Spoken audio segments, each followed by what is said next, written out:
Hi everyone, welcome to J R tutorials. I am your friend Rahul Jaiswal. तो दोस्तों, कैसे हो आप सभी लोग? उम्मीद करता हूँ आप सभी लोग अच्छे होंगे और आपकी स्टडीज भी बहुत अच्छी तरीके से चल रही होगी, है कि नहीं? तो जैसा कि आप लोग को पता है कि हमने आप सभी के लिए एक न्यू बैच स्टार्ट किया हुआ है, जिसमें हम आपको दोबारा से सब चीज को, साइंस और मैथ्स के पूरे चैप्टर्स को दोबारा पढ़ा रहे हैं फॉर द स्टैंडर्ड 7th भी, 8th भी और 9th भी। ठीक है, तो आप लोग तो 9th स्टैंडर्ड में हो, तो आपके लिए न्यू बैच आ चुका है और कंटिन्यूस हम सारे के सारे साइंस और मैथ्स के चैप्टर्स धीरे धीरे करके सब अपलोड कर रहे हैं। बहुत सारे चैप्टर्स तो बन भी चुके हैं, उसके वीडियोस भी बन चुके हैं, आप चेकआउट कर लेना। लेकिन उसके पहले भी हमने पूरा का पूरा एंटायर सिलेबस एक बार पढ़ा के रखा है। जैसा कि आपको पता ही होगा कि पूरा हर चीज पहले से भी प्रेजेंट है। जब हमारे पास व्हाइट बोर्ड था, बहुत ही अच्छा क्वालिटी के साथ वीडियोस हमने रिकॉर्ड किया था और प्रॉपर तरीके से हर एक चीज पढ़ा के अपलोड करके रखा हुआ है। ठीक है, तो आप पढ़ सकते हो, साइंस मैथ्स एसएसटी जो भी है हमारे चैनल पे मिल जाएगा। लेकिन जो न्यू डिजिटल बोर्ड के ऊपर जो न्यू वीडियोस आ रहे हैं उसकी क्वालिटी और बेटर है, तो आप लोग इसको भी जरूर से देखिएगा और हमें सपोर्ट कीजिएगा by sharing this video to all your friends. तो हमारा 9th का मैथ्स हमने स्टार्ट किया हुआ था ऑलरेडी, और मैथ्स 1 अलजेब्रा की बात करें तो 2 चैप्टर ऑलरेडी हमने कंप्लीट कर दिया। आज हम एक नया चैप्टर जिसका नाम है चैप्टर नंबर 3 पॉलिनोमियल्स, इसकी शुरुआत करने जा रहे हैं। अब ये चैप्टर बहुत ही सुंदर चैप्टर है, क्योंकि ये चैप्टर पॉलिनोमियल्स आपको क्या सिखाता है, आपको आने वाले टाइम पे अलजेब्रा, और साथ ही में 9th में तो आप अलजेब्रा पढ़ लोगे, लेकिन 10th में जो अलजेब्रा है उसका ये पूरा का पूरा बेस होने वाला है। और जैसे जैसे आप मैथमेटिक्स आगे बढ़ोगे आपको बहुत ईजी लगेगा। तो पॉलिनोमियल्स आज बहुत अच्छी तरीके से समझ के ले लेना कि क्या होता है, उसका बेसिक कॉन्सेप्ट सभी चीज पता चल जाएगा, और उसी के बेस पे हम प्रैक्टिस सेट नंबर 3.1 के भी एग्जांपल्स को सॉल्व करेंगे। तो आप लोग बस बने रहना, इस वीडियो को एंड तक देखते रहना। तो चलिए इस वीडियो की शुरुआत करते हैं। तो सबसे पहले समझते हैं what do you mean by polynomial. Polynomial का मतलब क्या होता है? देखो, आपने कभी भी अगर ऐसे वर्ड्स या फिर ऐसे कुछ देखे होंगे मैथ्स में, अगर मैं आपको बताना चाहता हूं, दैट इज, थोड़ा फॉन्ट साइज हम छोटा कर लेते हैं।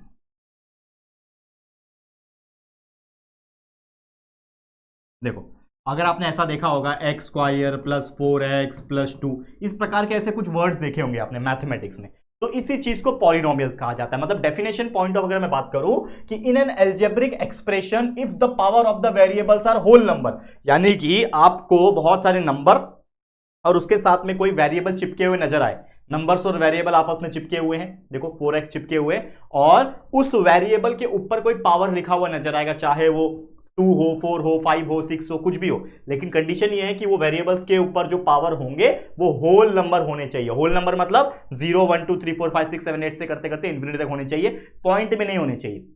0.1 0.5 0.6 0.7 ऐसे नहीं होना चाहिए, ना तो नेगेटिव होने चाहिए -1 -2 -3, नहीं, पॉजिटिव होल नंबर होने चाहिए। उस चीज को हम लोग, उस एल्जेब्रिक एक्सप्रेशन को हम लोग क्या बोलते हैं? Polynomial. Example that is x³ + 2x² + x + 5, ये हो सकता है। फिर ये अभी लिखा कुछ भी हो सकता है, 3x⁴ + 5 x³ + 3x² - 2, कुछ भी हो सकता है। तो अगर बहुत सारे हैं तो हम लोग बोल सकते हैं इसको क्या बोलते हैं? पॉलिनोमियल्स। अब पॉलिनोमियल भी कई प्रकार के होते हैं, मोनोमियल होता है, ट्राइनोमियल होता है, बाइनोमियल होता है, बहुत सारे होते हैं, इसको हम लोग देखेंगे। तो ये है टाइप्स ऑफ पॉलिनोमियल। तो टाइप्स ऑफ पॉलिनोमियल की अगर मैं बात करूं, 3 टाइप के होते हैं। एक होता है मोनोमियल, दूसरा होता है बाइनोमियल, तीसरा होता है ट्राइनोमियल। जैसा नाम वैसा काम। मोनोमियल, मोनो का मतलब होता है सिंगल, यानी कि अगर उसके अंदर सिर्फ एक टर्म है, only one term present. Term मतलब क्या होता है? ये जो दिख रहा है बीच में प्लस और माइनस से चीजें अलग होती है। तो ये प्लस के पहले ये है, ये एक टर्म हुआ, ये दूसरा टर्म हुआ, ये तीसरा टर्म हुआ, ये चौथा टर्म हुआ। तो 3 टर्म 4 टर्म से ज्यादा है अगर, तो वो अलग चीज है। अगर सिंगल टर्म प्रेजेंट है, यानी समझ लो सिर्फ यही प्रेजेंट है, 3x⁴ प्रेजेंट था, या फिर सिर्फ 5x³ था, 3x² था, 2x था, वो 1x था, इस प्रकार की सिर्फ एक सिंगल टर्म प्रेजेंट है, तो उसको हम लोग बोलेंगे मोनोमियल। जैसे 3x हो गया, 4 हो गया, कोई भी अल्फाबेट और कोई भी नंबर साथ में चिपके हो, या फिर सिर्फ नंबर हो, या फिर सिर्फ अल्फाबेट हो, तो उसको हम लोग बोलेंगे मोनोमियल। दूसरा होता है बाइनोमियल। बाइनोमियल मतलब 2 टर्म, उसके अंदर 2 टर्म होते हैं, मतलब something plus something, something minus something अगर है तो वो हो जाएगा हमारा 2 टर्म, तो उसको हम लोग बोलते हैं बाइनोमियल। जैसे एग्जांपल है x³ + x, तो x³ एक टर्म हो गया, x दूसरा टर्म, इन दोनों के बीच में प्लस है, तो ये हो गया बाइनोमियल। वैसे ही y² - 4y, 5x⁴ + 3y, ये 2 टर्म हो गए। तो इस प्रकार के सिर्फ 2 टर्म ही है अगर, तो वो बाइनोमियल हो जाएगा। और तीसरा चीज है ट्राइनोमियल। नाम से पता चल जाएगा, ट्राई मतलब 3 टर्म अगर प्रेजेंट है। जैसे देखो 1/3 y⁻², ठीक है, ये एक टर्म हुआ, -3y एक टर्म और 3 एक टर्म, तो 1 2 3 तीन टर्म हो गए। इसमें भी देखो एक्स क्यूब एक टर्म हो गया, -√2x² एक टर्म हो गया और 5x एक टर्म हो गया, 1 2 3 टर्म। तो ऐसे 3 टर्म प्रेजेंट है तो उसको ट्राइनोमियल बोलते हैं। कभी कभी एग्जाम में या फिर क्वेश्चंस में पूछता है कि आपको एक पॉलिनोमियल दिया रहेगा और आपको बोलेगा आइडेंटिफाई करो कि ये लीनियर पॉलिनोमियल है कि लीनियर नहीं, माफ करना, क्या बोलते हैं, मोनोमियल है कि बाइनोमियल है या फिर ट्राइनोमियल है। लीनियर वाला आगे आएगा, बताऊंगा, टेंशन मत लो। तो ये समझ में आ गया, उम्मीद करता हूं। पॉलिनोमियल क्या होता है, मोनोमियल उसके टाइप्स, मोनोमियल, बाइनोमियल और ट्राइनोमियल क्या होते हैं, ये आपको क्लियर हो गया होगा। आगे बढ़ जाते हैं, चलो। और कंसेप्ट क्या पढ़ना है अब, डिग्री ऑफ पॉलिनोमियल एक बहुत इंपॉर्टेंट कंसेप्ट है। डिग्री क्या होता है, जैसे मैंने बोला कि कुछ वेरिएबल के ऊपर पावर लिखा आता है, एक्स स्क्वायर, तो स्क्वायर जो है वो उसका पावर है, एक्स क्यूब, क्यूब जो है 3 जो है उसका पावर है, तो वो जो पावर होता है it is nothing but the degree. तो डिग्री का मतलब क्या है, the highest power of the variable, यानी कि पूरे वेरिएबल में, मान लो पॉलिनोमियल दिया है तो उसमें 3 4 टर्म होंगे, 2 टर्म 3 टर्म 4 टर्म 5 टर्म भी हो सकते हैं, 1 टर्म भी हो सकता है। तो पूरे टर्म में चेक करना किस पर्टिकुलर अल्फाबेट के ऊपर जो पावर लिखा है वो सबसे ज्यादा है, तो पूरे टर्म में सबसे ज्यादा जो हाईएस्ट पावर जिसके पास रहेगा वो उस पॉलिनोमियल का डिग्री बन जाएगा। जैसे एग्जांपल दिया है, ये पूरा पॉलिनोमियल है, क्या है, 2x⁴ -3x³ + 2x² + x + 3। तो यहां पे देखोगे तो x के ऊपर पावर 4 है, यहां पे ये पावर जो है ये 4 है, बराबर दिख रहा है आपको। ये जो पावर आप देख पा रहे होंगे ये पावर क्या है, ⁻⁴ है, इसके पास पावर ⁻³ है, पावर ⁻² है, इसके ऊपर कुछ नहीं लिखा है मतलब ये 1 है। तो सबसे हाईएस्ट पावर किसके पास है, 2x⁴ है, मतलब इसके पास है, तो डिग्री मेरा क्या हो गया, हाईएस्ट पावर क्या है 4 है, तो डिग्री मेरा क्या हो जाएगा 4। What is the answer, degree is 4। और हमेशा याद रखना कोई भी पॉलिनोमियल है उसका जब हम डिग्री निकालते हैं तो अगर उस पॉलिनोमियल का डिग्री 1 आता है, उसका डिग्री अगर हाईएस्ट पावर 1 है, डिग्री 1 है, तो वो उसको कहते हैं हम लीनियर पॉलिनोमियल। ये याद रखना, आपको एग्जाम में आएगा क्वेश्चन कि फाइंड आउट कि वो कौन सा पॉलिनोमियल है, लीनियर है कि क्वाड्रेटिक है कि क्यूबिक है, आपको पता लगाना होता है। तो कैसे पता लगाओगे, डिग्री निकाल लो, अगर डिग्री 1 आया तो वो लीनियर पॉलिनोमियल है, अगर डिग्री 2 आया तो क्वाड्रेटिक पॉलिनोमियल है, अगर डिग्री 3 आया तो वो क्यूबिक पॉलिनोमियल है।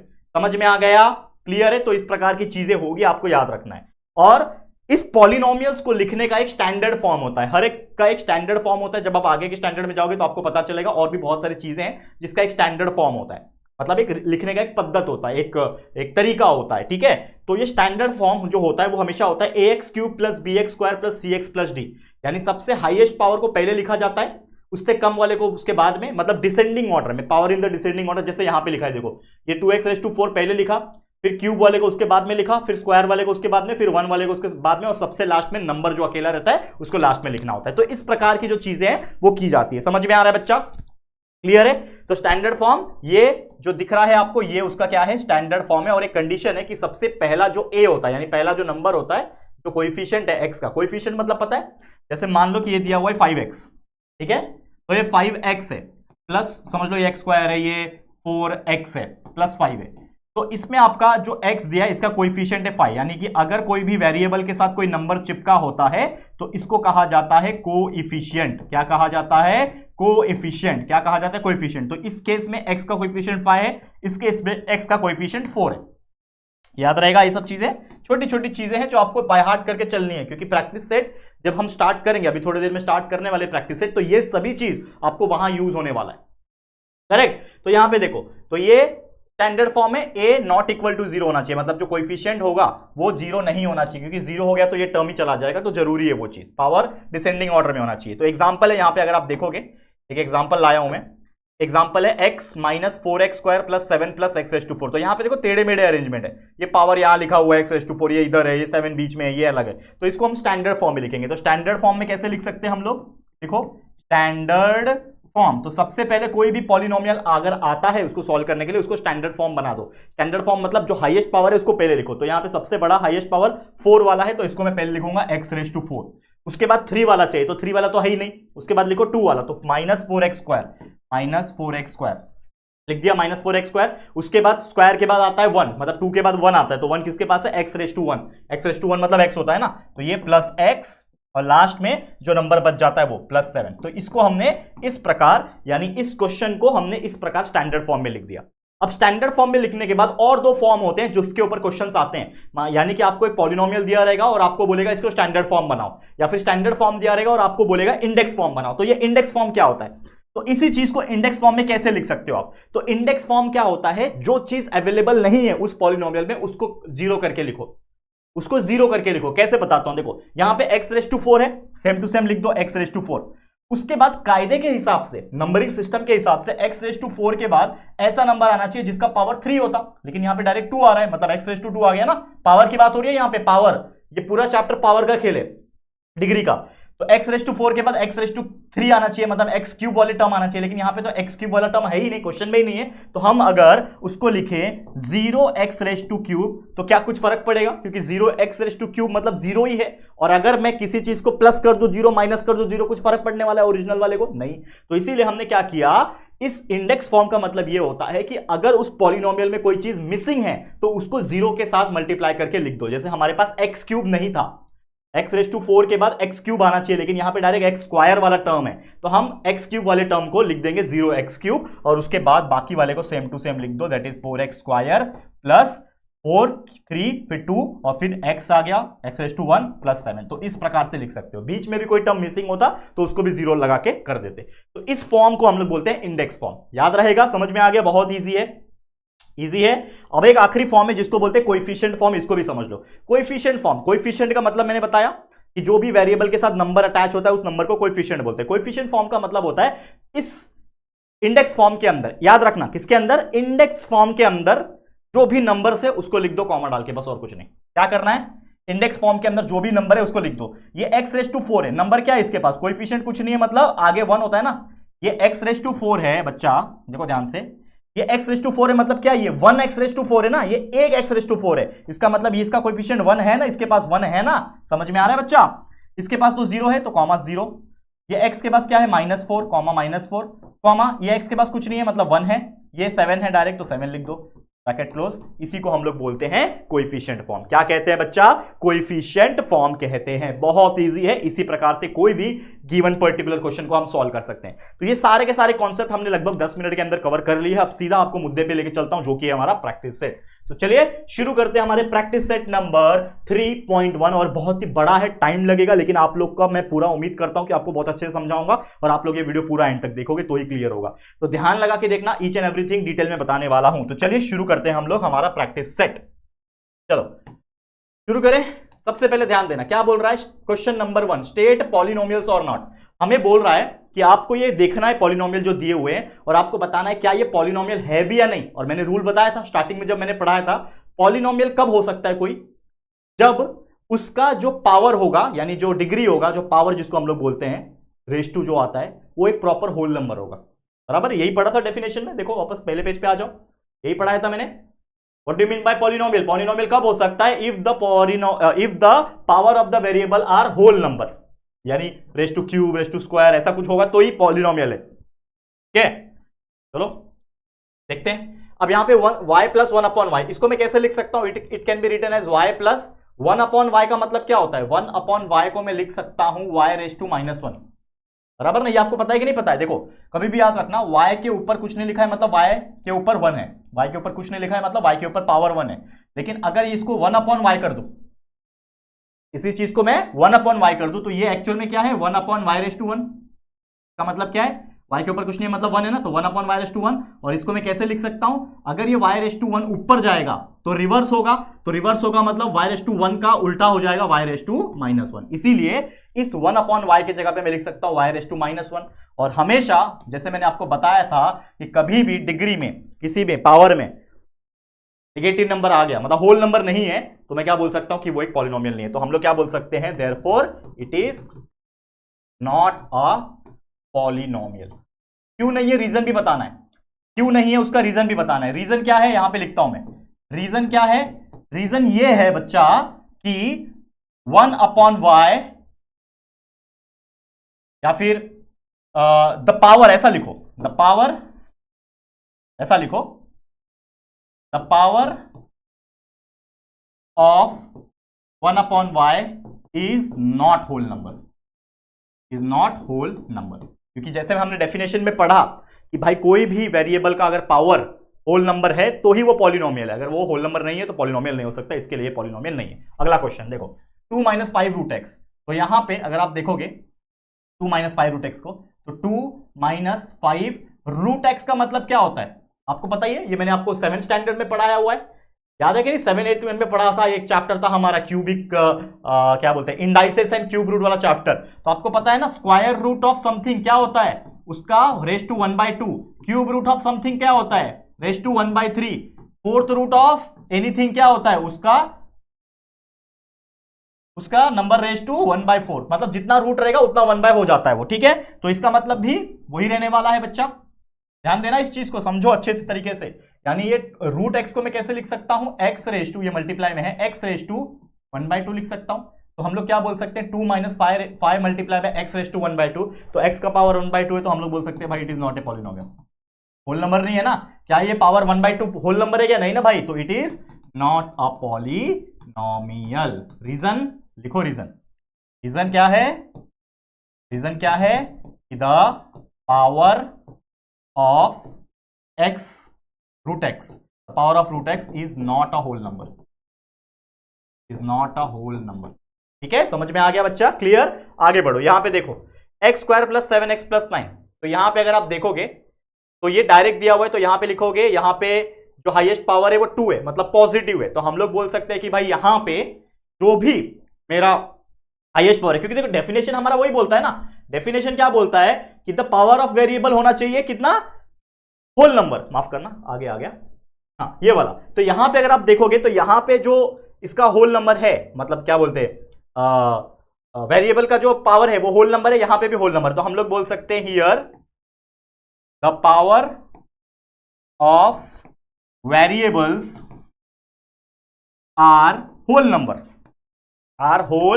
Number, therefore it is a polynomial. ये क्या है, पॉलिनोमियल है, it is a polynomial. Clear बोल सकते हैं कि ये पॉलिनोमियल है। यहां पे आ जाओ, इसको अगर आप ध्यान दोगे तो ये 2 × m2 मल्टीप्लाई में m⁻² है, तो पावर में यहां पे -2 लिखा है, तो -2 एक होल नंबर नहीं है, वो तो एक इंटीजर है, निगेटिव नंबर है। तो हम लोग बोल सकते हैं here the power of m⁻² is not a whole number, not a whole number, therefore it is not a polynomial, not a polynomial। Polynomial नहीं है बच्चा, यही चीज हमें पूछा था, पता लगाओ पॉलिनोमियल है कि नहीं, तो ये पॉलिनोमियल नहीं है, ये भी पॉलिनोमियल नहीं है, ये पॉलिनोमियल है, ये भी पॉलिनोमियल नहीं है। समझ में आ गया ये क्वेश्चन। तो इस तरीके से एग्जाम में मतलब चांसेस कम है ऐसे क्वेश्चंस का, बहुत सिंपल हो जाते हैं, लेकिन फिर भी अगर आता है बहुत ईजी आइडेंटिफाई करना, जिसका पावर होल नंबर है वो पॉलिनोमियल, जिसके पावर होल नंबर नहीं है वो पॉलिनोमियल नहीं है। समझ में आ गया। चलिए शुरू करते हैं अगला क्वेश्चन, क्वेश्चन नंबर 2,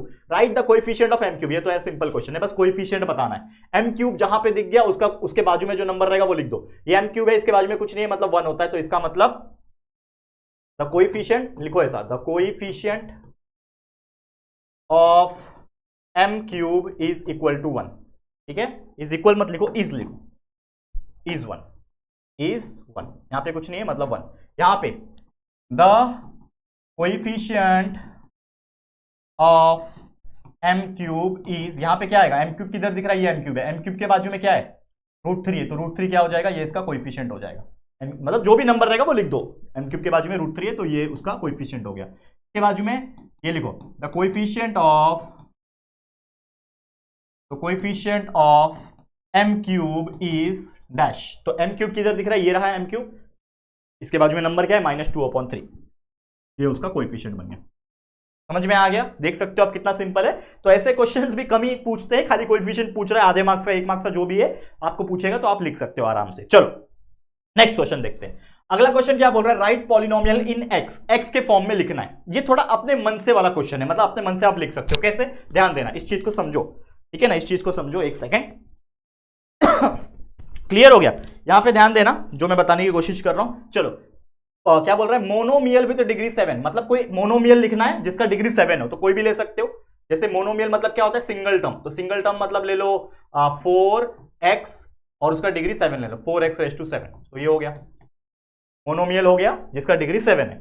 अब लिखना है बाइनोमियल विद डिग्री 35, डिग्री 35 मतलब x⁻35 होना चाहिए, डिग्री 35 है लेकिन बाइनोमियल होना चाहिए, तो आप x⁻35 प्लस 5x लिख दो।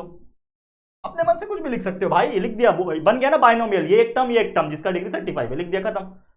Next trinomial with degree 8, degree 8 होना चाहिए, तो x⁻8 पहले लिख देता हूं, और वो ट्राइनोमियल होना चाहिए, मतलब 3 टर्म होना चाहिए, तो x⁻8 प्लस एक और टर्म ले लो 4x⁻³ बोल दो, प्लस एक और टर्म ले लो भाई, बोल दो इसको 2x² बोल दो, ये हो गया 3 टर्म वाला। ठीक है, खत्म कहानी भाई, अपने मन से ही लिखना ही है, बस उसमें डिग्री 8 होना चाहिए। तो इसका डिग्री 8 है, लिख दिया, इसका डिग्री 35 है, इसका डिग्री 7 है, तो हमने लिख दिया अपने मन से। जो भी ये क्वेश्चन ऐसे क्वेश्चन है जिसको अपने मन से भी लिख सकते हैं, बस वो जो चीज बोला है उसमें डिग्री 35 होना चाहिए, उसका बात का ख्याल रखना है, बाकी कुछ नहीं। समझ में आ गया ऐसे क्वेश्चन कैसे करना है? चलिए नेक्स्ट क्वेश्चन पे चलते हैं। अगला क्वेश्चन क्या पूछा है? Right the degree. भाई जो भी दिया है उसका डिग्री लिख दो। जैसे हमको पता है डिग्री मतलब पावर, डिग्री मतलब पावर, कौन सा पावर? हाईएस्ट पावर, याद रखना। तो यहां पे देखो √5 है, √5 है, इसका कोई डिग्री मतलब वेरिएबल ही नहीं है, तो इसको हम लोग लिख सकते हैं ऐसा, √5 मल्टीप्लाई बाय x⁻0। x⁻0 का मतलब होता है 1, मतलब anything raise to 0 is 1। Any number, any variable, anything raise to 0 अगर आया तो 1 है, तो इसका मतलब 1 हो गया, तो 1 मल्टीप्लाई बाय √5 होने वाला है, तो इसको कुछ फर्क नहीं पड़ता। तो इसका मतलब यहां पे जो मेरा डिग्री है, जो डिग्री हो जाएगा क्या होता है? Highest power. x का पावर क्या है भाई? 0 है, तो डिग्री भी 0 हो जाएगा, खत्म कहानी। यहां पे तो डायरेक्ट दिया हुआ है x का पावर 0, यानी डिग्री डायरेक्ट 0 हो गया। यहाँ पे डिग्री इज इक्वल टू 0। यहाँ पे बताओ x का स्क्वायर है, तो डिग्री यहाँ पे 2 हो जाएगा। ठीक है ना? डिग्री, कंफ्यूजन किस में होता है? जिसमें बहुत सारे वेरिएबल हो, तो उसमें सोचना पड़ता है सबसे बड़ा कौन है। एक ही चीज में तो डायरेक्ट आ जाएगा डिग्री 2। इसमें देखो, बताओ डिग्री, भाई ये तो एक ही चीज है ना, डिग्री m⁻10 है, तो डिग्री भी 10 हो जाएगा, खत्म कहानी। कितना इजी है बताओ, आंख बंद करके आप कर सकते हो चुटकी बजाते बजाते। ठीक है, समझ में आ रहा है कि नहीं? 2p-√7 वेरिएबल कौन है? p के ऊपर कुछ नहीं है मतलब 1, बराबर। p के ऊपर कुछ नहीं है मतलब 1, तो ऑब्वियसली आपका जो डिग्री हो जाएगा वो हो जाएगा 1। ठीक है, नेक्स्ट 7y - y³ + y⁻5, यानी 3y है, यहाँ पे 3 वेरिएबल है, एक ये है एक ये है, इसका डिग्री कुछ नहीं मतलब 1 है, इसके पास 3 है, इसके पास 5 है, लेकिन सबसे हाईएस्ट कौन है? हाईएस्ट पावर y के ऊपर 5 है, यानी डिग्री मेरा क्या हो जाएगा? 5। ठीक है, डिग्री 5, डिग्री पूछा है ना।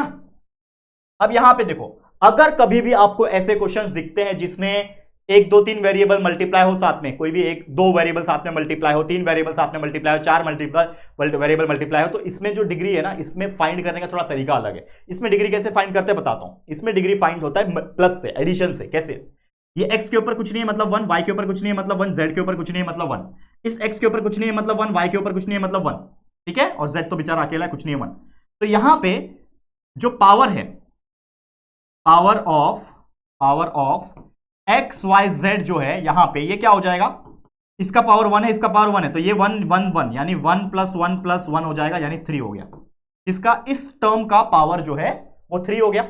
अब इस टर्म का निकालो, पावर ऑफ एक्स डैश बोल रहा हूं, आदत हो गई है साइंस के हिसाब से बोलने के लिए, x⁻1 y⁻1, बराबर ये वाला। तो इसका भी पावर अगर देखोगे तो 1 + 1 = 2 आएगा, यानी इसका तो 1 है, तो खैर कोई बात ही नहीं। तो हाईएस्ट पावर इस टर्म का जो है वो 3 आ रहा है, तो हम लोग बोल सकते हैं भाई highest power is of x y z = 3, तो देयरफॉर जो हमारा डिग्री है वो 3 हो जाएगा यहाँ। ठीक है बच्चे, ये ऐसे क्वेश्चंस को गड़बड़ नहीं करते, डिग्री यहाँ पे 3 हो जाएगा। बच्चे क्या लिख के आते हैं नॉर्मल तौर पे? क्या लिख के आते हैं? 1 लिख के आते हैं। डिग्री 5 कोई स्क्वायर दिख ही नहीं रहा है, मतलब ⁻1, लेकिन डिग्री 3 है यहाँ पे। क्यों? क्योंकि ये तीनों का डिग्री कंबाइन हुआ। सेम उसी प्रकार ऐसे क्वेश्चंस को देखो कैसे सॉल्व करते हैं, ध्यान देना। क्या बोल रहा है? m³ n7, तो इस पूरे टर्म का पावर क्या हो जाएगा? पावर ऑफ m⁻3 n⁻7, इसका वैल्यू क्या हो जाएगा? इसका पावर है 3, इसका 7 है, तो 3 + 7 हो जाएगा, यानी ये हो जाएगा 10। ठीक है, 3 + 7 यानी = 10 हो गया। तो इस टर्म का पावर 10 हो गया, इसका निकालो, पावर ऑफ m⁻5 n, इसके ऊपर कुछ नहीं मतलब 1, तो ये हो जाएगा 5 + 1 यानी = 6 हो गया। तो ऑब्वियसली चाहे ये ले लो चाहे ये ले लो, कोई भी ले लो, सबसे बड़ा 10 दिख रहा है, मतलब मैं बोल सकता हूं हाईएस्ट पावर जो है यहाँ पे, हाईएस्ट पावर हियर इज क्या है? m³ n7 का, दैट इज 10। तो देयरफॉर हम लोग बोल सकते हैं यहाँ पे जो डिग्री हो जाएगा, क्योंकि डिग्री का मतलब हाईएस्ट पावर होता है, तो डिग्री = 10। यहाँ पे डिग्री कितना आ गया?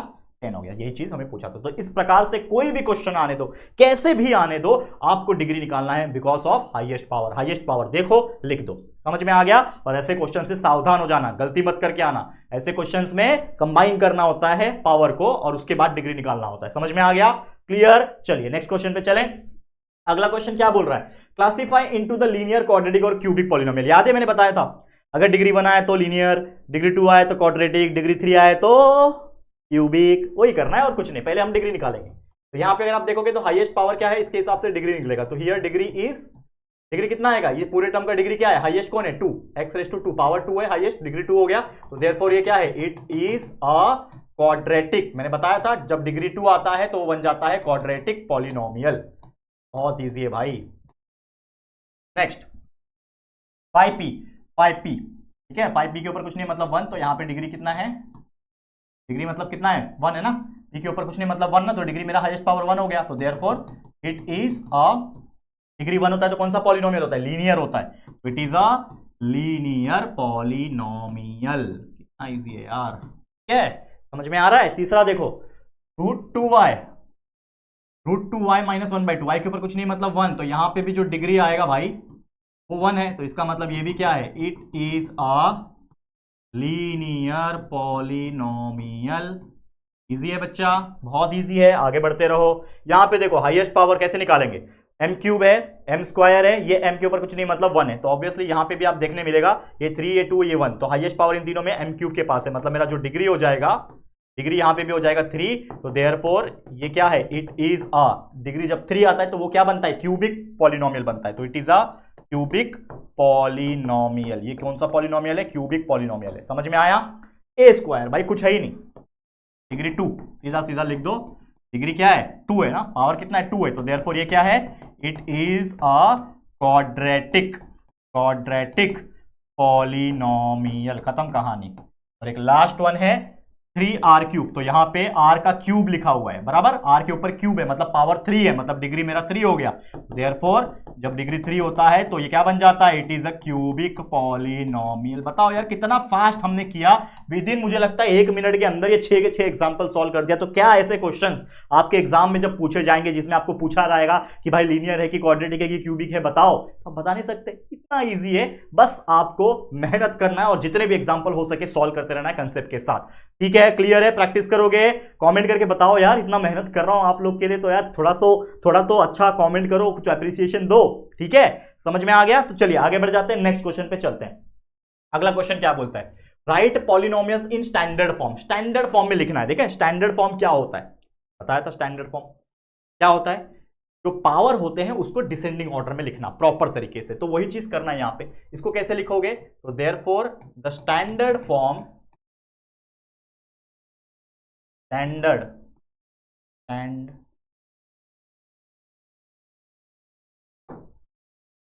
स्टैंडर्ड फॉर्म इज, अब देखो यहां पे इसको ऑब्जर्व करो, और जैसे मैंने बताया था सबसे हाईएस्ट पावर वाले को सबसे पहले लिखो। तो हाईएस्ट पावर किसके पास है, क्यूब के पास है, उसको पहले लिख दिया m³। उसके बाद उसके बाजू वाले में उसके कम वाला पावर, तो इससे कम होना चाहिए स्क्वायर, तो स्क्वायर वाला दिख ही नहीं रहा है, ही नहीं, कोई दिक्कत की बात नहीं। उसके बाद उससे कम तो कौन है 5m, उसके बाद जो नंबर है वो, तो m³ + 5m + 3, बस हमने सीधा करके इसको स्टैंडर्ड फॉर्म में लिख दिया, दैट्स इट, खत्म कहानी। इसी को बोलते हैं हम लोग स्टैंडर्ड फॉर्म। ठीक है, क्लियर। नेक्स्ट क्वेश्चन ध्यान देना बच्चा, चलो क्या है ये, -7y + y⁵ + 3y³ - 1/2 + 2y⁴ - y। इतने सारे टर्म है, कोई चिंता की बात नहीं, आप लिखो the standard form is, standard form में लिखना है। सबसे बड़ा पावर ढूंढो भाई, सबसे बड़ा पावर कहां है, ये दिख रहा है y⁵, लिख दिया y⁵। उसके बाद आना चाहिए 4 वाला, कोई दिख रहा है क्या, देखो 2y⁵, क्या है, पॉजिटिव है, प्लस है, तो +2y⁴। ठीक है, फिर उसके हिसाब से 4 के बाद आना चाहिए 3 वाला टर्म, तो क्यूब वाला है क्या दिख रहा है, +3y⁵, लिख दो 3y⁵। क्यूब के बाद आना चाहिए स्क्वायर वाला, कोई स्क्वायर वाला दिख रहा है, देखो यहाँ पे है -y²। उसके बाद आना चाहिए प्रॉपर 1 वाला, 1 मतलब कोई y वाला, तो 1 वाला है क्या, देखो ये -7y, यानी इसके ऊपर कुछ नहीं मतलब 1 होगा ना ऑब्वियसली, तो ये -7y यहाँ आ जाएगा।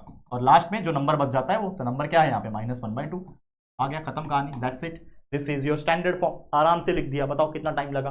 क्या है कंसेप्ट भाई, डिसेंडिंग ऑर्डर में पावर को लिखते जाओ, बस आ जाएगा, जो टर्म्स है उसको लिखते जाओ, आ गया स्टैंडर्ड फॉर्म। तो इस तरीके से कोई भी क्वेश्चन के आंसर को हम लोग कर सकते हैं। ठीक है, चलो आगे बढ़ जाते हैं, नेक्स्ट क्वेश्चन पे चलते हैं। अगला क्वेश्चन क्या है, राइट पॉलिनोमियल इन कोएफिशिएंट फॉर्म। याद आ रहा है कोएफिशिएंट का मतलब, कोएफिशिएंट मतलब नंबर, सिर्फ नंबर आएगा, यानी जो भी है उसको नंबर लिखना। लेकिन आपको एक चीज पता होगा कि कोएफिशिएंट फॉर्म लिखने से पहले आपको उसका इंडेक्स फॉर्म पता होना चाहिए, क्योंकि अगर आप इंडेक्स फॉर्म लिखोगे तो ही तो उसको देख के आप कोएफिशिएंट फॉर्म बनाओगे। ठीक है, तो सबसे पहले आप लोग को एक काम करना होता है कि सबसे पहले तो आपको स्टैंडर्ड फॉर्म लिखना होता है, क्योंकि अगर मान लो टेढ़ा मेढ़ा दिया हुआ है स्टैंडर्ड फॉर्म बराबर नहीं दिया है, तो सबसे पहले स्टैंडर्ड फॉर्म लिखोगे, उस स्टैंडर्ड फॉर्म से आप लिखोगे उसका इंडेक्स फॉर्म, और उस इंडेक्स फॉर्म से आप फिर बनाओगे कोएफिशिएंट फॉर्म। तो यहाँ पे सबसे पहले देखो तो ये दो ही टर्म है, तो मतलब डायरेक्ट दिया हुआ है तो इसको स्टैंडर्ड फॉर्म बनाने की जरूरत नहीं, डायरेक्ट मैं लिखूंगा इसका इंडेक्स फॉर्म। तो अगर मैं इसका इंडेक्स फॉर्म लिखूं तो इंडेक्स फॉर्म मतलब क्या होता है, माफ करना इंडेक्स नहीं, हाँ इंडेक्स बराबर, इंडेक्स फॉर्म मतलब क्या होता है कि जो चीज अवेलेबल नहीं है उसको भी लिखो। तो ये एक्स क्यू है सबसे बड़ा पावर, उसके बाद आना चाहिए कायदे से स्क्वायर वाला टर्म, यानी कि एक्स क्यूब के बाद आना चाहिए एक्स स्क्वायर, मतलब एक्स रेस टू 2 आना चाहिए, लेकिन यहाँ पे तो है ही नहीं, तो मैं लिखूंगा प्लस 0 एक्स रेस टू 2। कुछ फर्क पड़ेगा क्या इसको, नहीं पड़ेगा क्योंकि ये 0 ही है। उसके बाद कायदे से आना चाहिए एक्स का वैल्यू, यानी कि 0x, क्योंकि वो भी नहीं था वो भी लिख दिया, और लास्ट में आना चाहिए नंबर जो कि हमने लिख दिया -2। तो ये बन गया आपका इंडेक्स फॉर्म, ठीक है।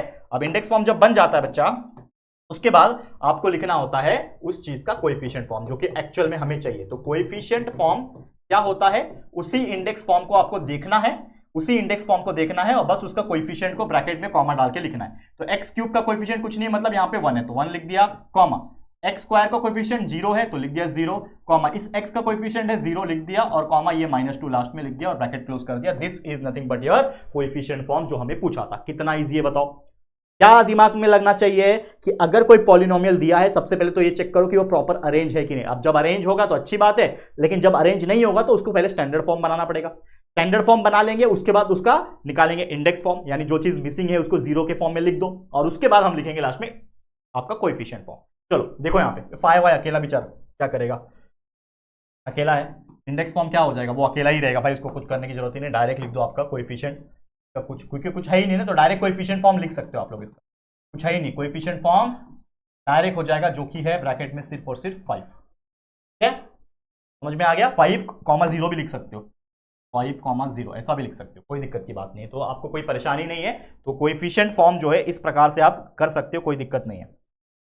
ठीक है, देखो बिल्कुल घबराने की बात नहीं है। बात क्या होती है, कोई भी क्वेश्चन एग्जाम में अगर आता है तो हम लोग सबसे पहले क्या करते हैं ना, घबरा जाते हैं। हम लोग ये सोचते हैं कि भाई मैं सॉल्व कर पाऊंगा नहीं कर पाऊंगा, ऐसे क्वेश्चंस आएंगे, कितना देखने में हार्ड लग रहा है, कर पाऊंगा कि नहीं कर पाऊंगा। तो ये सब थॉट्स हमारे मन में जो है वो चलते रहते हैं, जिसकी वजह से हमारे पास क्या आ जाती है, दिक्कतें आ जाती है। ठीक है बच्चा, तो कोई घबराने की बात नहीं है। ठीक है, चलो नेक्स्ट क्वेश्चन क्या है, 2m⁴ - 3m² + 7। तो सबसे पहले क्या ये प्रॉपर डिसेंडिंग ऑर्डर में है क्या, मतलब आपका जो स्टैंडर्ड फॉर्म होता है उसके हिसाब से है क्या, तो हम देख सकते हैं हाँ बिल्कुल है। तो मैं इसको लिखूंगा डायरेक्ट, पहले हम लोग क्या लिखेंगे, इसका इंडेक्स फॉर्म लिखेंगे, मतलब स्टैंडर्ड फॉर्म है तो पहले इंडेक्स फॉर्म लिख देता हूं मैं। इंडेक्स फॉर्म क्या होता है, जो चीज है वो लिख दो, 2m⁴ हाईएस्ट पावर लिख दिया, 4 के बाद आना चाहिए क्यूब, क्यूब वाला टर्म नहीं है तो मैं लिख दूंगा +0m⁴, उसके बाद आना चाहिए स्क्वायर वाला टर्म जो कि है यहाँ पे -3m², और उसके बाद आना चाहिए m वाला टर्म, 4 आ गया, 3 आ गया, 2 आ गया, फिर m वाला आना चाहिए, यानी फिर 0m आ जाएगा, और लास्ट में नंबर आएगा जो कि है +7 लिख दिया। अब इसको हम लोग लिख देंगे हमारे किसके अंदर, कोएफिशिएंट फॉर्म के अंदर। तो कोएफिशिएंट फॉर्म भी लिख दो भाई। कोएफिशिएंट फॉर्म क्या आएगा बच्चा, कोएफिशिएंट फॉर्म जो है नंबर, कोएफिशिएंट जो है उसको बस कॉमा कॉमा डाल के लिख दो। तो यहाँ पे 2 है, फिर कॉमा यहाँ पे 0 है, कॉमा ये -3 है, कॉमा ये 0 है, कॉमा ये 7 है, बस लिख दिया, दैट्स इट, खत्म कहानी। ये हो गया आपका कोएफिशिएंट। समझ में आ गया कितना इजी है। तो इस तरीके से ऐसे क्वेश्चंस को सॉल्व करना है बच्चा, बहुत इजी है, बहुत इजी है। चलो लास्ट है हमारा ये क्वेश्चन, -2/3 भाई, तो इसका डायरेक्ट कोएफिशिएंट फॉर्म लिखना पड़ेगा, कोई इसका स्टैंडर्ड या फिर कोई इसका इंडेक्स फॉर्म लिखने की जरूरत नहीं। कोएफिशिएंट फॉर्म हम डायरेक्ट लिखेंगे इस ब्रैकेट में, भाई इकलौता नंबर है तो वही आएगा और कुछ नहीं, -2/3, खत्म कहानी, दैट्स इट, खत्म हो गया सब क्वेश्चन। और बचा है क्या, हाँ बचा एक क्वेश्चन है, लास्ट है, इसको भी कर लेते हैं। क्वेश्चन नंबर 8 हमें बोल रहा है राइट पॉलिनोमियल्स इन इंडेक्स फॉर्म। अब इसको हम इंडेक्स फॉर्म में लिखना है, ठीक है। तो इंडेक्स फॉर्म में इसको कैसे लिखेंगे, तो सबसे पहले एक चीज हमेशा ध्यान में रखना, कभी भी क्वेश्चन इंडेक्स फॉर्म में लिखने आया, ठीक है ना, कभी भी क्वेश्चन अगर इंडेक्स फॉर्म में लिखने आया और आपको दिया हुआ है कोएफिशिएंट फॉर्म, मतलब कोएफिशिएंट फॉर्म से इंडेक्स फॉर्म में लिखने के लिए अगर आता है, ठीक है, जनरल तौर पे आपको स्टैंडर्ड फॉर्म दिया रहेगा या फिर एक पॉलिनोमियल दिया रहेगा और आपको बोलेगा इंडेक्स फॉर्म निकालो, तो आप इजीली निकाल सकते हो भाई। इंडेक्स फॉर्म में क्या होता है, जो चीज अवेलेबल नहीं है उसको 0 के साथ लिख दिया। लेकिन कभी उल्टा पूछता है, यानी आपको कोएफिशिएंट फॉर्म दिया और आपको बोल रहे हैं इंडेक्स फॉर्म में कन्वर्ट करो, तो कैसे करोगे ऐसे क्वेश्चंस को। तो सबसे पहले आपको क्या करना होता है, नंबर ऑफ कोएफिशिएंट को काउंट करना होता है। तो नंबर ऑफ कोएफिशिएंट कितने हैं यहाँ पे, count the number of coefficient. Coefficient, number of coefficient कितने हैं, 1 2 3, 3 कोएफिशिएंट है, लिख दो, 3 नंबर ऑफ कोएफिशिएंट है, लिख दिया। उसके बाद आपको डिग्री निकालना होता है। क्या निकालना होता है, डिग्री। हमेशा याद रखना जितने भी नंबर ऑफ कोएफिशिएंट रहेंगे, ठीक है, उसको 1 से कम कर देना, यानी कि जो भी मेरा कोएफिशिएंट, नंबर ऑफ कोएफिशिएंट है उसको 1 से माइनस कर दो, आपका आंसर आ जाएगा डिग्री का। तो डिग्री जब 2 है मतलब हाईएस्ट पावर भी मेरा 2 होगा, तो हाईएस्ट पावर 2 होगा यानी कि समझ लो x ले रहे हो आप वेरिएबल में, तो x रेज टू 2 मेरा हाईएस्ट पावर होगा। तो आपको करना क्या होता है, पीछे से चालू करना होता है। तो आप लिखोगे अभी क्या क्या लिखना है भाई, इंडेक्स फॉर्म। हम क्या निकाल रहे हैं, इंडेक्स फॉर्म। तो इस नंबर का इंडेक्स फॉर्म जो हो जाएगा वो हो जाएगा लास्ट में 3 अकेला रहेगा, उसके बाद जो नंबर आएगा वो वो x के फॉर्म में आएगा, लेकिन वो किसके साथ मल्टीप्लाई होगा, इस नंबर के साथ जो कि है 2, यानी 2x, मतलब मैं x ले रहा हूं इसके लिए। और उसके बाद जो नंबर आएगा ये भी 1 क्या है, पॉजिटिव है, तो ये हो जाएगा 1x और उसका पावर जो रहेगा वो डिग्री के बराबर रहेगा जो कि 2। ठीक है, ऑब्वियसली 3 ही टर्म है ना, 1 टर्म 2 टर्म 3 टर्म, 3 ही टर्म दिया हुआ है, तो ये उसका 3 हो गया, लास्ट में नंबर ही आएगा, ये x का हो गया और ये x स्क्वायर का हो गया। इसको आप कैसे लिख सकते हो, that is x square plus 2x plus 3। This is the proper answer of this particular question. समझ में आ गया बच्चा कितना ईजी था ऐसे क्वेश्चन, ठीक है, कितना ईजी था, समझ में आ गया कि नहीं आ गया। देखो कितना ईजी ऐसे क्वेश्चन होते हैं। तो x square plus 2x plus 3 आ गया। नेक्स्ट क्वेश्चन, अब यहां पे आप देखोगे तो सेम यहां पे भी वही चीज करना है, that is number of coefficient देखते हैं हम लोग। तो कितने हैं नंबर ऑफ कोएफिशिएंट कितने हैं, 1 2 3 4 5 है, तो टोटल यहाँ पे 5 नंबर है। तो उसके हिसाब से जो डिग्री आएगा बच्चा वो आ जाएगा 5 - 1 = 4, यानी जो हाईएस्ट पावर मेरे पास रहेगा वो 4 रहेगा। तो हम लोग लिखेंगे यहाँ पे इंडेक्स फॉर्म, हमारा इंडेक्स फॉर्म लिख देते हैं यहाँ पे। तो इंडेक्स फॉर्म क्या आएगा, डिग्री 4 है लेकिन ये लास्ट में -1 है, ये नंबर को देखो लास्ट में -1 है तो चुपचाप -1 लिख देना। उसके बाद समझ लो मैं x ले रहा हूं, अगेन मैं इस बार x ले रहा हूं, तो उसके बाजू वाला नंबर क्या आएगा, उसके बाजू वाला जो नंबर आएगा वो आएगा 0 के साथ x, यानी 0x। ठीक है, उसके बाजू वाला नंबर आएगा वो भी क्या आएगा, 0 के साथ x स्क्वायर। क्या हो रहा है, पेन नहीं चल रहा है बराबर। उसके बाद बाजू वाला आएगा 0 का x का स्क्वायर, उसके बाजू वाला भी 0 है तो वो आएगा 0 का x क्यूब, और उसके बाजू में जो नंबर है वो आएगा क्या, 5 है, और वो आएगा x का हाईएस्ट पावर डिग्री है तो ऑब्वियसली 4 आएगा, और ये इंक्रीजिंग ऑर्डर में बढ़ेगा, यहां से डिक्रीजिंग तो यहां से इंक्रीजिंग। तो ये रहा मेरा 5x⁴ plus 0x³ plus 0x² plus 0x - 1। This is your final answer of this particular question. Last question देखो यहां पे भी, और वैसे ना ये जो कर रहे हैं ना नंबर ऑफ कोएफिशिएंट निकालना, डिग्री निकालना, ये नहीं भी निकालोगे तो भी हम डायरेक्ट कर सकते हैं, लेकिन इट इज ए मेथड, तो हम लोग कर रहे हैं। ठीक है, नंबर ऑफ कोएफिशिएंट निकालो। नंबर ऑफ कोएफिशिएंट कितने हैं, 4 नंबर है, टोटल 4 नंबर है। डिग्री कितना आ जाएगा, 4 - 1, यानी हाईएस्ट डिग्री मेरे पास आ जाएगा 4 - 1 that is 3। Highest power degree नहीं, डिग्री 3 है लेकिन हाईएस्ट पावर 3 है हमारा। ठीक है, तो हम निकालेंगे यहाँ पे इंडेक्स फॉर्म। इंडेक्स फॉर्म लिखो सबसे पहले, लास्ट वाला टर्म एज इट इज, उसके बाद -2 है, तो ये 2 पॉजिटिव है ना, तो ये तो प्लस रहेगा ही भाई, पॉजिटिव है, ये 2 पॉजिटिव है तो +2 रहेगा ही, लेकिन ये -2 है तो ये -2x ले रहा हूं मैं, इसके लिए y भी ले सकते हो, y ले लूं क्या, चलो आपके लिए y ले लेता हूं, 2y। उसके बाद जो वाला नंबर 2 है तो ये भी हो जाएगा पॉजिटिव है, तो ये हो जाएगा +2 ही है ना, y, ये y है तो ये हो जाएगा y का स्क्वायर। उसके बाद वाला टर्म भी -2 है तो ये हो जाएगा -2y, और उसका टर्म हो जाएगा 3, और ऑब्वियसली डिग्री मेरा 3 है मतलब हाईएस्ट पावर 3 है, तो ये मेरा फाइनल आंसर हो गया। तो -2y³ प्लस 2y² -2y + 2। समझ में आ गया, क्लियर है। तो इस तरीके से ऐसे क्वेश्चंस को सॉल्व किया जाता है, बेहतरीन तरीके से हमने सारे क्वेश्चन कर लिए। क्वेश्चन नंबर 9 जो आप देख पा रहे होंगे वो प्रॉपर ऐसा क्वेश्चन है जिसमें आपको पता लगाना है कौन सा मोनोमियल है, जो सिंगल टर्म है वो मोनोमियल है, जो 2 टर्म है वो बायनोमियल है, जो 3 टर्म है वो आपका क्या बोलते हैं ट्राइनोमियल है। ठीक है, तो इस प्रकार से वो क्वेश्चन जो है मैं आपके लिए छोड़ रहा हूं, होमवर्क के तौर पे जरूर से करना। इसी के साथ ये लेक्चर वीडियो को मैं एंड करता हूं, और इसी के साथ ये पूरा का पूरा एंटायर प्रैक्टिस सेट नंबर 3.1 जो है हमने कंप्लीट कर दिया। तो उम्मीद करता हूं सारे के सारे एग्जांपल्स, हर एक टाइप के कॉन्सेप्ट जो हमने आपको सिखाए हैं वो आपको बहुत अच्छी तरीके से क्लियर हो गया होगा। तो आज के लिए इतना ही। ये वीडियो आपको कैसा लगा है दोस्तों जरूर से हमें कॉमेंट करके बताना, और अगर ये वीडियो पसंद आया है, अच्छा लगा है, तो प्लीज इस वीडियो को लाइक करना, शेयर करना अपने सभी दोस्तों के साथ, और अगर पहली बार आए हो चैनल पर, अभी तक चैनल को सब्सक्राइब नहीं किया है बच्चा, तो प्लीज हमारे चैनल को सब्सक्राइब करके बेल आइकन को प्रेस कर देना, ताकि जब भी कोई वीडियोस अपलोड होगा आप लोगों को नोटिफिकेशन सबसे पहले मिलती रहेगी। ठीक है फ्रेंड्स, तो चलो जल्दी मिलेंगे एक और नई वीडियो में, तब तक के लिए thank you and good bye.